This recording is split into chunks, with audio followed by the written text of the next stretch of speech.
juu. Wakenya wana kazi. Wakenya dunia. Baba hii ni siku. Baba ametangaza maandamano rasmi. Tunaomba baba, maandamano iwe amani. Vijana wetu wasiuawe. Tunaomba maandamano mpaka dakika ya mwisho. Hawezi kwa ofisi. Nikitoa ukoloni kwa ofisi. Ndio power. Ndio power.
Vijana power!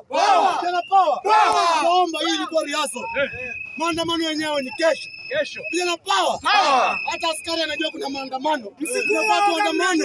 Ndio askari aongezwe mshahara. Tunafaa tuandamane. Ndio hao wezi wataka kwa ofisi. Vijana power! Vijana power! Hata yetia gas ni ushuru yenu. Vijana power! Vijana power! Wakati ni sasa, kama sasa ni sasa hivi. Haya, vijana power! Vijana power! Mimi nasema hivi wanabunge. Tunataka umoja. Sisi tukienda mahali wengine wamebaki. Tunataka umoja. Kesho umoja ni nguvu.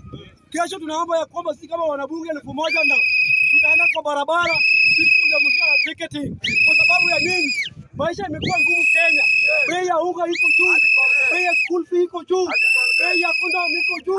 Bei ya maziwa iko juu. Hata mngoka. Tunasema hivi.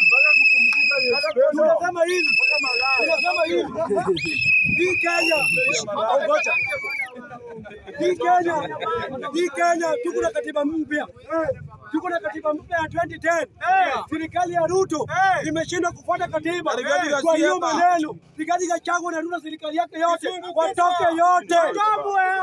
Kwa sababu Raila alileta katiba mpya na watu wengine. Na tunataka sisi kama Wakenya lazima tuishi maisha bora. Lazima. Kama sio lazima, huyu mwenye kwa serikali toke mwenye anataka kupewa maisha bora. Underline the word lazima. And I'm now speaking in English. Kubwa. The reason why I love you. English. Kubwa. I'm now speaking in English.